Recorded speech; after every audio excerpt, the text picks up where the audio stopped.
وأعوذ بالله من شرور أنفسنا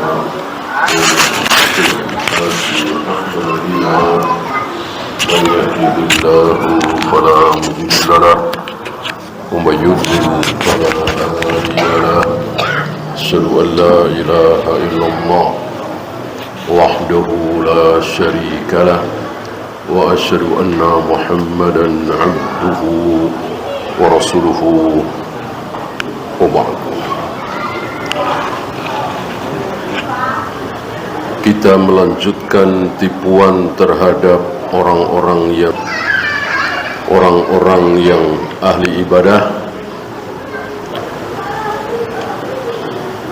dan tidak berilmu tentunya. Kalau dia berilmu dan mengamalkan ilmunya, insyaallah tidak akan tertipu. Kita sampai kepada wa min talbisihi alaihim annahu yuhimuhum anna az-zuhda huwa al-qana'atu. Apa iya orang seperti ini disebut zuhud? Tidak. Walaupun sekali lagi pakaiannya buruk sekali, makanannya sangat sederhana sekali. Wa talabil jah, mencari kebesaran, kemasyhuran, kemewahan di hadapan manusia. Ingin dipuji, ingin disanjung. Dan itu kan bagian dari dunia. Fatarahum yatarassaduna li ziyaratil umara iyahum. Mereka ini ingin sekali, sangat-sangat menginginkan dikunjungi oleh para penguasa. Kalau datang pada mereka seorang wali kota, seorang bupati, seorang gubernur, apalagi Amirul Mukminin, mereka senang sekali, bangga sekali. Wa yukrimunal aghniya'a dunal fuqara. Mereka memuliakan orang-orang kaya dengan kekayaannya. Kalau yang datang orang-orang miskin, nggak ada perhatian. Kalau yang datang orang-orang kaya, pejabat, mereka senang sekali. Nanti akan dibawakan contoh oleh beliau bagaimana yang zuhud sebenarnya. Ada kisah, walaupun beliau tidak menyebutkan namanya. Itu kisah yang benar. Apa yang dia lakukan ketika penguasa itu datang. Kalau ini betul-betul berharap gimana caranya supaya para penguasa, para pejabat, para pemimpin, orang-orang kaya, para pengusaha datang kepada dia. Berbagai macam cara dia lakukan. Tentu mereka ini orang-orang jahil. Para penguasa, para pengusaha, orang-orang kaya, mereka jahil. Melihat zahirnya, sama-sama jahil. Yang dilihat zahirnya, ini bukan orang sembarangan. Ini wali Allah. Ini ulama besar. Padahal nggak ada apa-apanya. Ahlul bidah, bahkan syirik, penjual jimat. Di mata para pengusaha, para pejabat yang jahil ini, orang soleh, orang taat, wali Allah. Padahal wali syaitan.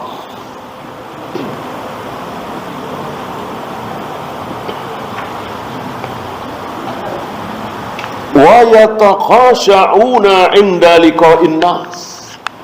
Mereka menghusuk-husukkan diri saat didatangi oleh manusia. Terutama orang-orang kaya, para pemimpin, para pejabat datang, mereka menghusukkan dirinya, nunduk gitu. Mulutnya komat kamit, zikir, hitung tasbih, pakaiannya pakaian orang-orang taat gitu. Ini sangat beda jauh dengan para sahabat, termasuk Nabi alaihi salatu wassalam. Para sahabat berjalan di muka bumi betul-betul seperti manusia, tidak dibikin-bikin. Pakaiannya sama, pakaian orang Arab. Kita tidak dapati perbedaan antara pakaian Abu Bakar, pakaian Umar, pakaian Utsman dengan pakaian Abu Jahal, Abu Lahab. Ya. Yang punya dalil sebutkan ya, bahwa Nabi sengaja menyelisihi pakaian Abu Jahal, Abu Lahab. Kalau Yahudi di Madinah, ya, penampilan Yahudi di Madinah, ya, karena memang Yahudi punya ciri khusus. Nabi tidak mau sama dengan mereka.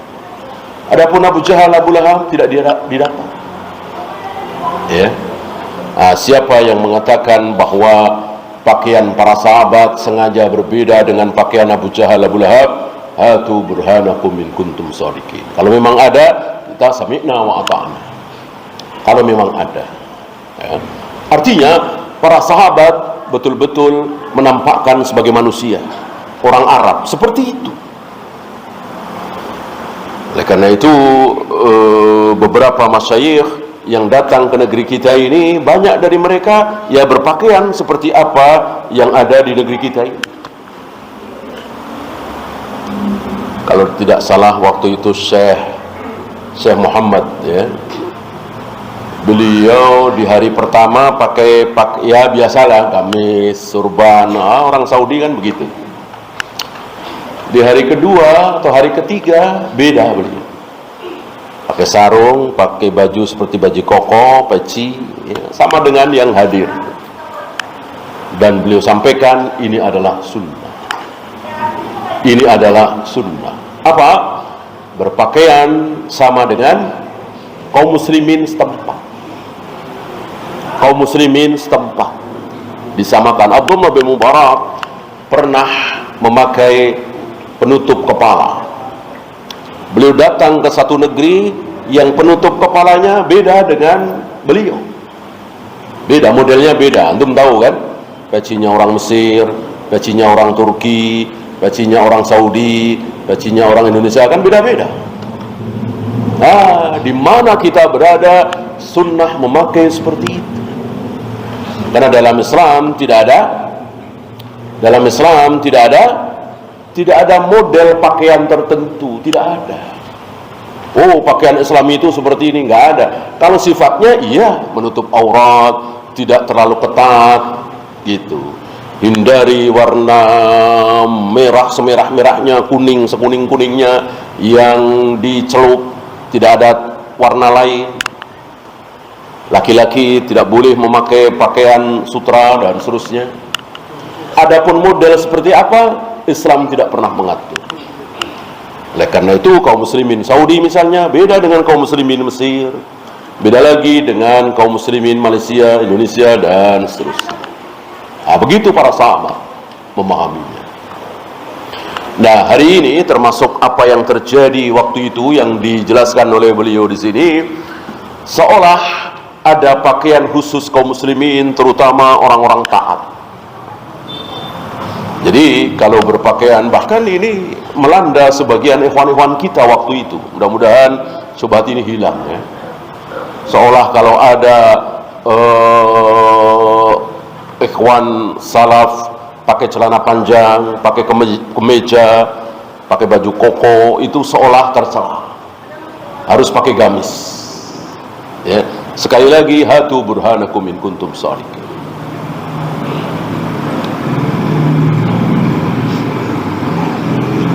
Ini salah satu tipuan iblis. Ciri-ciri orang yang ditipu oleh iblis seperti itu. Dia husuk-husukkan dirinya ketika bertemu dengan manusia. Adapun para sahabat jauh tidak seperti itu. Bahkan nanti akan dibawakan oleh beliau, ada orang yang sering sekali menangis di hadapan Allah. Kapan? Malam hari. Siang hari bertemu dengan yang lain biasa tertawa jenaka, sebagaimana Rasul dan para sahabat juga tertawa. Masih ingat ketika Ibnu Mas'ud manjat pohon kurma? Ibnu Mas'ud antum tahu kan? Kecil, kurus, miskin. Nah, waktu itu Ibnu Mas'ud manjat pohon kurma dan terlihat betisnya begitu kecil. Para sahabat di bawah pada ngapain? Pada ketawa. Ya, sama kayak kita lah. Ada yang aneh, ada yang agak janggal, ketawa. Tertawa. Cuman di sini Nabi tahu apa yang tidak diketahui oleh para sahabat. Beliau mengatakan, betis yang kalian tertawakan itu nanti akan ditimbang oleh Allah dan lebih berat dari gunung Uhud. Ini luar biasa karena keilmuan Ibnu Mas'ud. Dari sini keluar hukum bahwa yang akan ditimbang nanti di akhirat bukan cuman sholatnya, bukan cuma saumnya, baca Al-Qur'annya, jihadnya, sedekahnya, bukan, tapi termasuk badannya. Ibnu Mas'ud, betis sekecil itu ketika ditimbang entah berapa ribu ton gunung, berapa juta ton. Sebaliknya ada orang tinggi besar, begitu gagahnya, begitu ditimbang lebih berat sayap nyamuk. Karena dia jahil, karena dia ahli maksiat, tidak ada ketaatan yang dia lakukan. Itulah para sahabat. Tidak dibikin-bikin penampilannya di muka bumi. Berjalan di muka bumi apa adanya sebagai manusia biasa. Tapi hatinya, keimanannya, amalnya, itu yang luar biasa. Penampilannya biasa, pakaiannya biasa.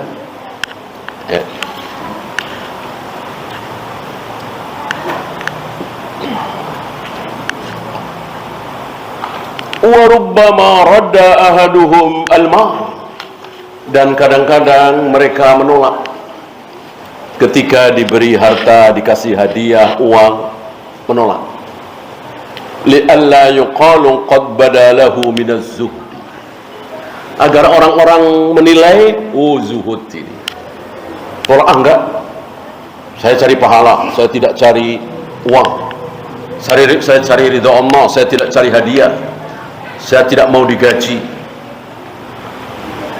Dia masyhurkan, dia tampakkan supaya orang-orang tahu betapa zuhudnya dia, betapa yang dicari adalah akhirat. Padahal akan jauh lebih baik seandainya dia memang tidak butuh. Terima apa jangan? Terima dulu, habis itu berikan para fakir miskin. Nggak usah ada yang tahu kalau dia hadiahkan, kalau dia sedekahkan para fakir miskin. Semua orang tahu dia menerima, kan lebih baik itu daripada dia tolak. Apalagi menolaknya dengan tujuan supaya di mata orang-orang, terutama orang-orang awam, dia zuhud, dia hebat, menolak gaji, menolak hadiah, menolak pemberian. Padahal itu tujuannya, yaitu dipuji. Padahal perlukah kita pujian manusia? Tidak perlu. Perlukah kita uang? Perlu. Untuk nafkah anak istri, bahkan nafkah diri kita, kebutuhan sehari-hari, kita perlu, kita butuh. Yang tidak butuh itu pujian, sanjungan, nggak butuh. Maka ketika kita tidak ada yang memuji, tidak ada yang menyanjung, nggak masalah, orang nggak perlu. Sementara ketika kita mencari uang, butuh uang, ini wajar karena memang butuh, perlu. Mana ada orang hidup tidak butuh uang, harta, nafkah.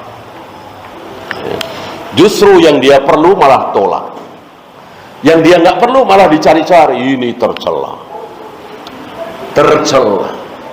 Maka Allah lebih marah ketika ada seseorang dari jihadnya, dari ibadahnya, dari mengajarnya, dia mencari imbalan.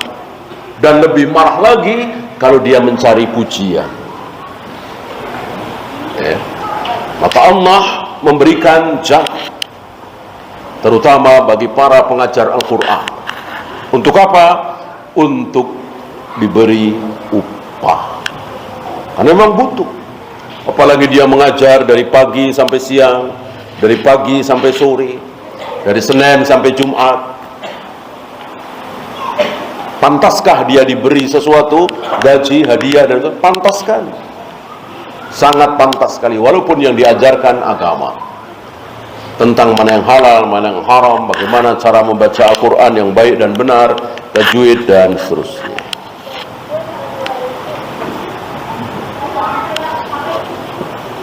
Wahum min taraddudin nasi ilaihim. Sementara dia justru berharap itu, ya. Lianna ghayatad dunya ar-riyasah, justru inti daripada dunia itu adalah kemasyhuran itu, pujian itu, ya. Bukan uang harta, karena tetap kita semua perlu. Adapun sanjungan, pujian tidak perlu. Kita tidak mati, kita tidak sakit, kita tidak rugi ketika tidak ada yang memuji. Tapi kalau tidak ada harta, tidak ada uang, ya tentu sulit hidup kita, kelaparan, kehausan, ya kan? Ya, talbisuhu 'alal 'ubbad. Ini masuk ke bab berikutnya. Bagaimana tipuan syaitan, tipuan iblis terhadap ubbad, para ahli ibadah. Jamak dari abid, ubbad, para ahli ibadah.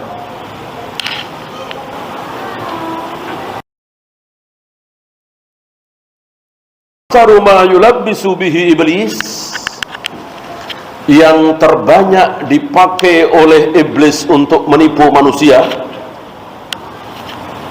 Siapa? Alal ubbad waz zuhad, terutama para ahli ibadah, orang-orang yang zuhud, menampakkan kezuhudan. Di mana? Khafiyur riya, riya yang khafi, riya yang tersembunyi, riya yang tipis, riya yang tidak diketahui kecuali orang-orang yang berilmu. Fa amma adh-dhahiru minar riya fala yadkhulu fit talbis. Adapun riya yang terang-terangan, riya yang jelas, ini tidak termasuk talbis, kata beliau. Ya memang dia sudah nekat. Gitu. Bukan tipuan iblis. Yang ini tipuan tipis. Beliau mencontohkan mithlu idharin nuhul wa safaril wajhi wa sa'this sya'r.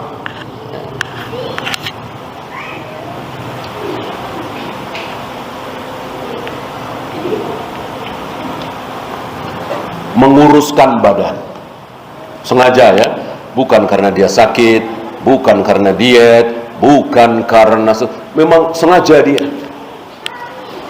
menguruskan badannya dengan tujuan kalau tidak kurus itu tercela. Wasofaril wajhi, dan membikin wajahnya pucat dan membikin rambutnya kusut, ya. Liyustadalla bihi 'ala zuhdi, untuk menunjukkan bahwa inilah zuhud. Jadi betul-betul kesalahan yang sangat-sangat fatal. Zuhud yang mestinya di hati, ini sekedar badannya kurus, mukanya pucat, rambutnya kusut, dan seterusnya, penampilan yang buruk. Dan pernah datang satu masa keadaan seperti itu, mungkin 200 tahun yang lalu, 300 tahun yang lalu, bukan 1000 tahun yang lalu, ya. Apalagi di zaman para sahabat, para tabi'in, insya Allah masih selamat, belum muncul syubhat ini. Tarekat sufia muncul kira-kira 200 tahun yang lalu, 300 tahun yang lalu, seperti itu. Jadi orang kalau kurus, pucat, kusut, itu bagus, itu hebat, itu wali.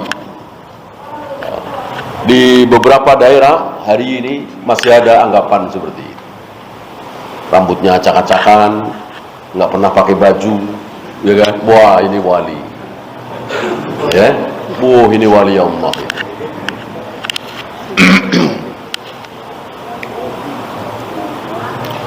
Wa kadzalika khafdu sauti li idharil khusyu'.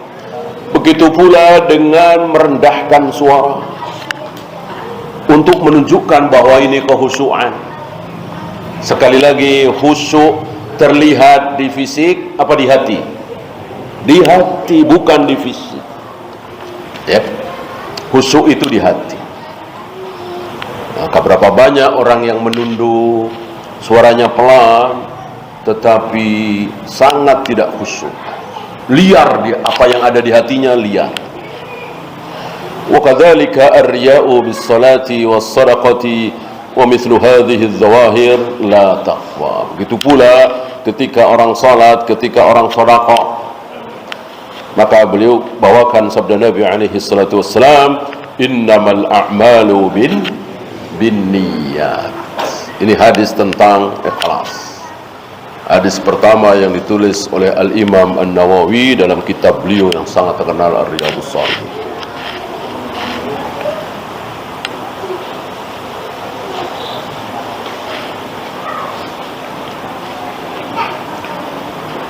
Wa mata lam yurad bil amali wajhullah lam yuqbal.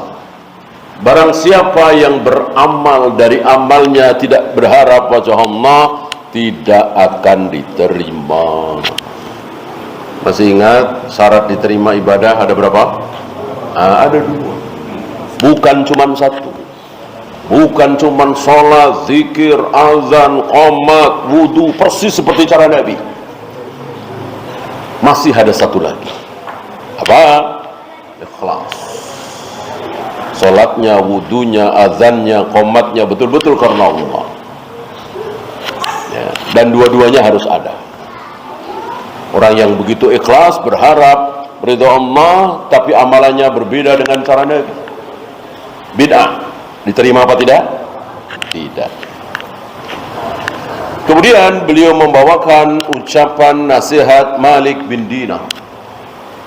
Malik bin Dinar, ketika para ulama berbicara tentang hati, keikhlasan dan seterusnya, beliau hampir-hampir selalu dibawa ucapan Malik bin Dinar, ya, Wahab bin Munabbih, dan seterusnya nanti akan dibawakan oleh beliau. Ini ucapan Malik bin Dinar. Qulu liman lam yakun sadiqan. Sampaikan kepada orang-orang yang tidak benar niatnya, yang riya. Apa? Nasihat yang paling tepat bagi orang-orang yang riya, tidak ikhlas, ingin dipuji, ingin kemasyhuran. Apa? La tat'ab.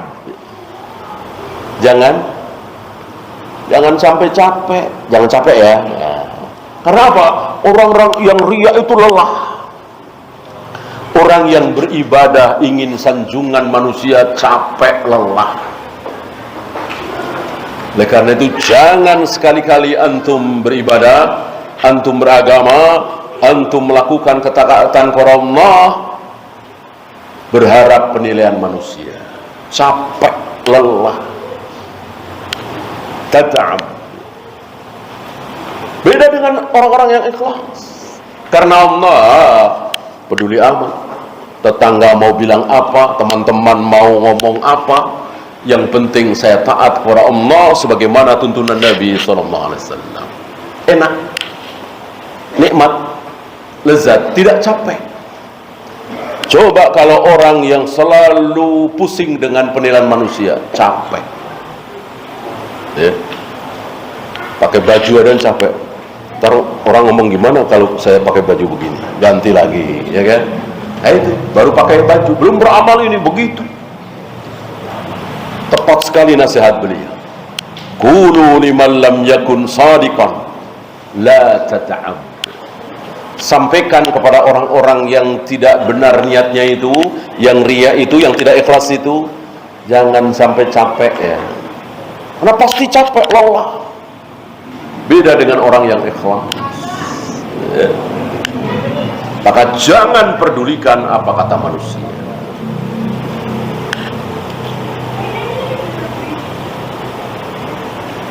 Lihat Rasul dan para sahabat berjalan di muka bumi, mengamalkan perintah-perintah Allah, menjauhi larangan Allah, nikmat, lezat, tenang, bahagia.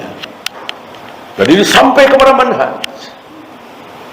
Itu masih ingat penyesalan Ar-Razi, Fakhrul Razi, penyesalan Al-Imam Al-Ghazali, capek lelah karena manhajnya salah, cara belajarnya salah. Wa'alam annal mu'mina la yuridu bi'amalihi illa Allah wa innama yadkhulu alaihi khafiyyur riya. Ketahuilah bahwa seorang mukmin yang dari amalnya tidak menghendaki kecuali Allah, wa innama yadkhulu alaihi khafiyyur riya, pasti ada khafiyyur riya. Kan setan terus menggoda kita. Fayulabbisul amra fanajatuhu minhu sa'bah. Maka ikhlas yang betul-betul tidak mudah. Tidak mudah. Sampai ada seorang alim menasihati, ini Yusuf bin Asba'at, ta'allamu sihhatal amali min suqmihi. Pelajarilah amal-amal yang baik itu dari yang tidak baik, yang sehat dari yang berpenyakit. Maksudnya yang betul-betul ikhlas. Ini tidak mudah. Fa inni ta'allamtuhu fi isnataini wa asyrina sanatan, 22 tahun aku belajar tentang keikhlasan ini, 22 tahun. Artinya para ulama tidak merasa gampang untuk ikhlas, apalagi kita. Ya, karena itu jangan pancing-pancing kita untuk riya. Ya. Untuk ukuran seperti kita yang gak ada apa-apanya dibanding para ulama itu, sudahlah. Kalau memang tidak harus cerita, gak usah cerita. Gak usah cerita, untuk menjaga keikhlasan kita. Walaupun ketika ada orang yang cerita, dulu saya begini, itu kebaikan semua, kita tidak boleh menuduh dia riya. Tapi untuk diri kita, menjaga keikhlasan kita, karena kita ini bukan siapa-siapa, sudahlah, nggak usah cerita. Takutnya habis. Kan mengerikan sekali, Allah bikin perumpamaan orang-orang yang tidak ikhlas. فَمَثَلُهُ كَصَفْوَانٍ عَلَيْهِ تُرَابٌ فَأَصَابَهُ وَابِلٌ فَتَرَكَهُ صَلْدًا. Dia sedekah, dia menyantuni fakir miskin, pahalanya banyak, tapi hilang gara-gara riya itu. Seperti apa? Seperti batu licin. Di atas batu licin itu ada pasir, ada tanah, ada debu. Itulah pahalanya. Pahala yang dia kumpulkan itu seolah berada di atas batu licin. Fa'asabahu wabilun. Lalu diterpa hujan yang sangat lebat. Fatarakahu solda, habis. Batunya licin. Ya, adakah yang tersisa? Tidak ada. Kan mengerikan sekali, mengenaskan sekali.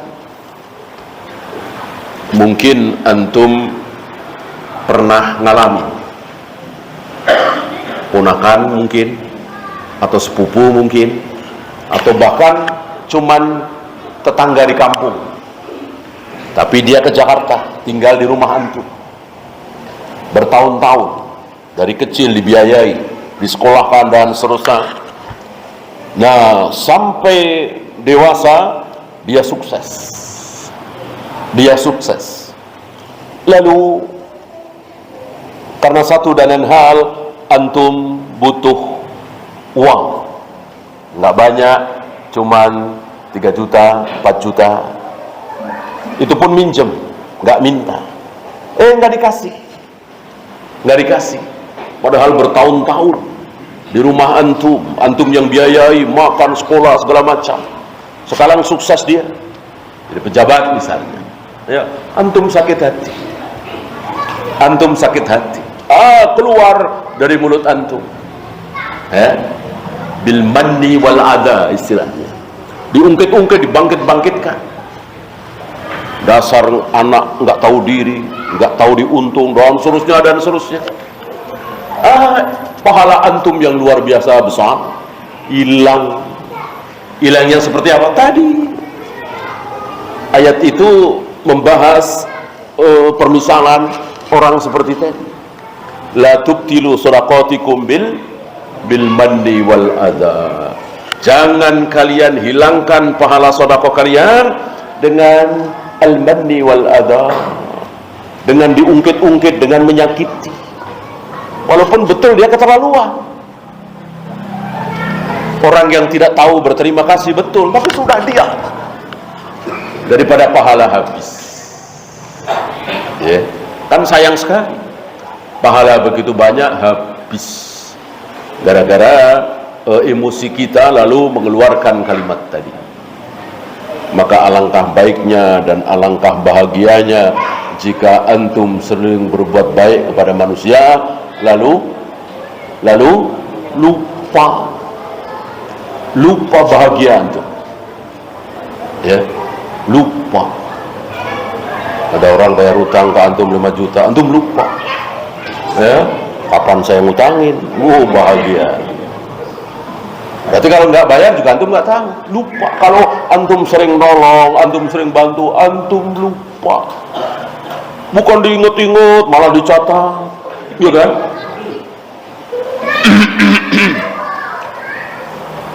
Lupakanlah. Insya Allah itu jauh lebih selamat daripada terus diingat. Kebalikan, jangan lupa kalau ngutang. Ini kebalik, begitu ngutang malah lupa. Begitu punya piutang diinget-inget. Itu kebalik. Berbuat baik tidak pernah dilupakan. Udah lupakan. Belajar melupakan kebaikan. Biasanya banyak.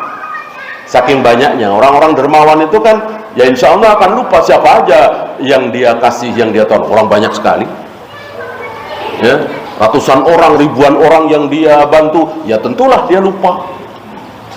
Ya, tapi kalau jarang ngasih, jarang sodako, sekali sodako nggak lupa. Ya kan? Orang sodakonya cuma sekali 2 kali. Ya, maka banyakilah sodako. Banyakilah berbuat baik, bantu masjid, pesantren dan seterusnya, biar kita lupa. Ingat-ingat nanti di akhir. Itu bahagia.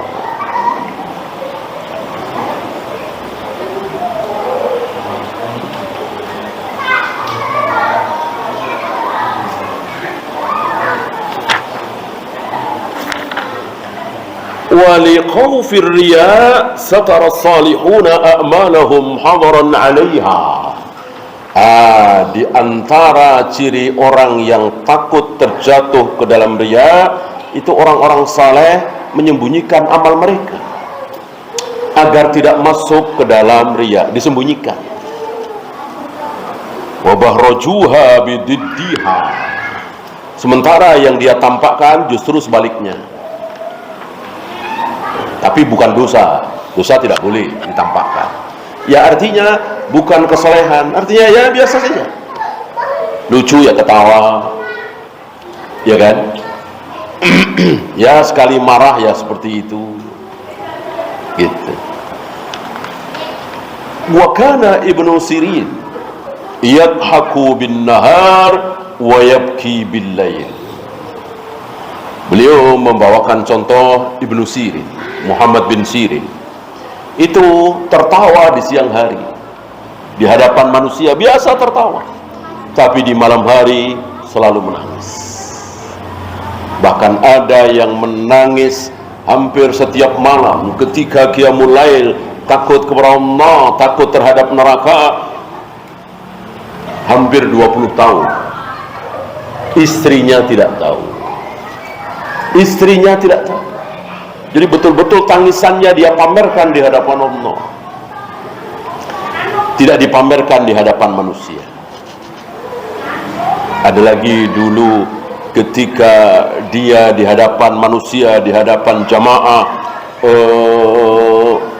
terharu dia terhadap pembahasan ilmu, menangis, pura-pura flu. Inilah orang-orang saleh. Bukan memamerkan tangisan di hadapan jamaah. Bahkan dulu ada kan di negeri kita, asal dia yang ceramah, siap-siap nangis nih. Asal dia yang ceramah, siap-siap nangis. Memamerkan tangisan di hadapan manusia. Baikkah? Tidak baik. Sangat tidak baik.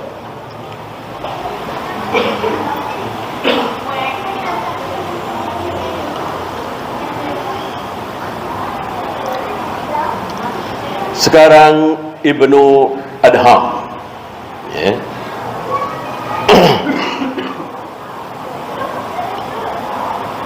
Wa kana Ibnu Adham idza marida.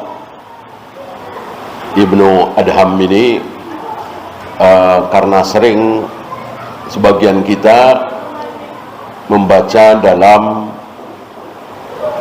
tulisan Latin, ya. Ibnu Adham, ada huruf H. Nah, ketika diterjemahkan dalam bahasa Latin kan AD H A M, dibaca Adam. Nah, ini sebuah kekeliruan. Bukan Adam, Adham, Ibnu Adham. Sering dibaca karena dalam tulisan Latin menjadi Ibnu Adam. Jelas itu keliru. Wa kana Ibnu Adham idza marida.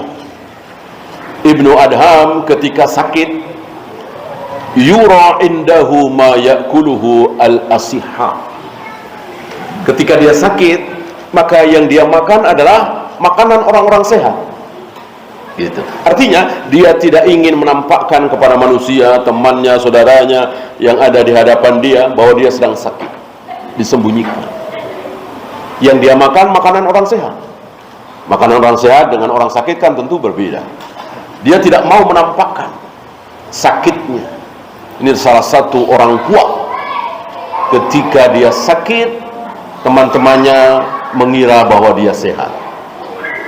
Ketika dia kecewa, ketika dia sedih, orang-orang nggak tahu, taunya dia sedang senang.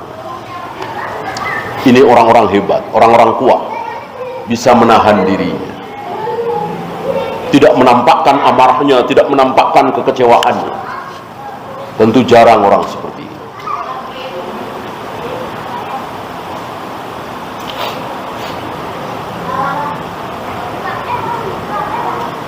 Sekarang Wahab bin Munabbih, ya, ini ulama-ulama yang sering dibawakan oleh para imam ketika membahas tentang bagaimana tazkiyatun nufus, bersihnya hati dan seterusnya. Ada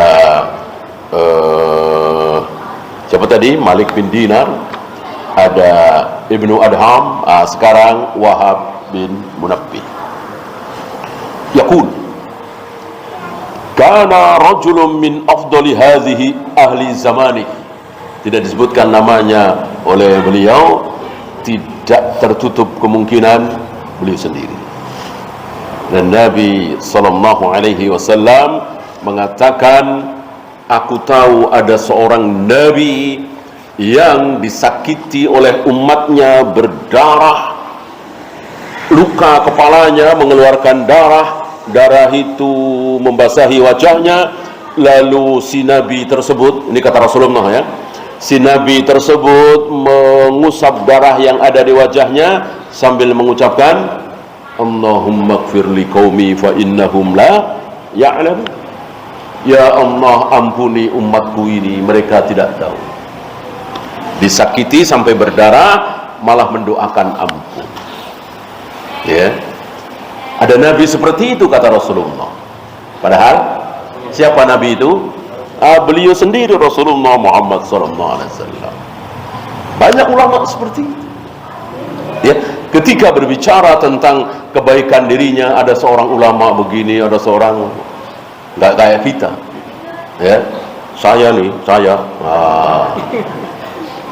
dulu nih, saya kalau di rumah, saya kalau malam-malam, saya, itulah kita, menampakkan diri kita.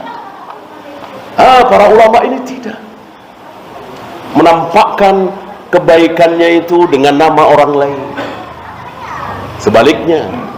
Sebaliknya tentang dirinya, ambil contoh Ibnu Jauzi Al-Auza'i, atau termasuk penulis kitab ini, ya, pernah mengatakan, seandainya dosa itu berbau, seandainya dosa itu mengeluarkan bau, maka apa? Maka nggak ada orang yang akan dekat sama aku. Gitu. Ini kan luar biasa, merendahkan diri, yang menampakkan kepada orang lain bahwa dia banyak dosanya. Alhamdulillah dosa itu tidak mengeluarkan bau. Kalau dosa mengeluarkan bau, bau saya kayak apa? Nggak ada orang yang mau dekat-dekat saya. Luar biasa.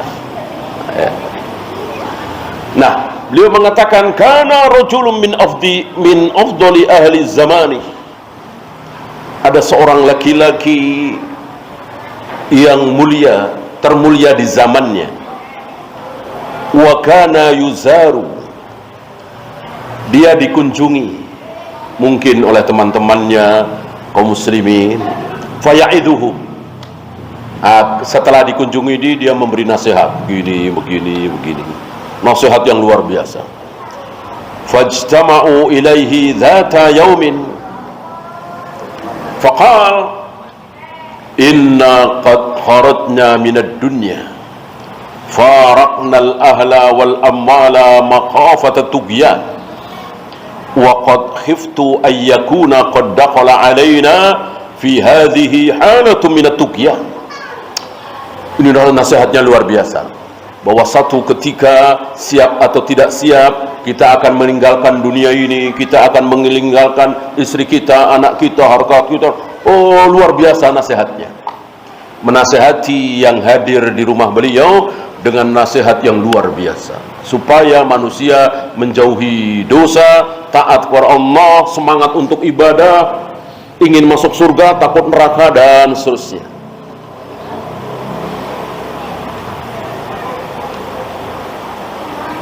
Kemudian wasya'a dzalikal kalam hatta balaghal malik.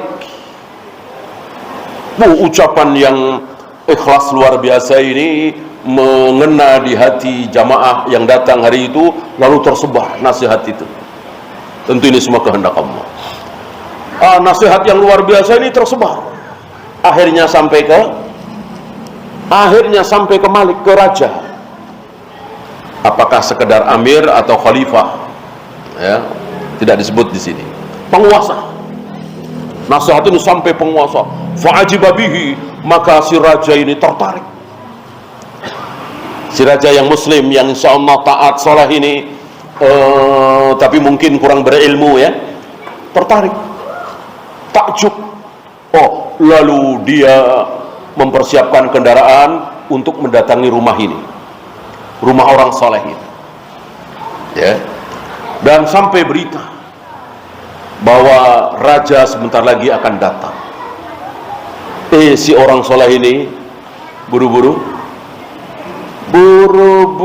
nyuruh keluarganya ngumpulin makanan, ya, ngumpulin makanan di situ.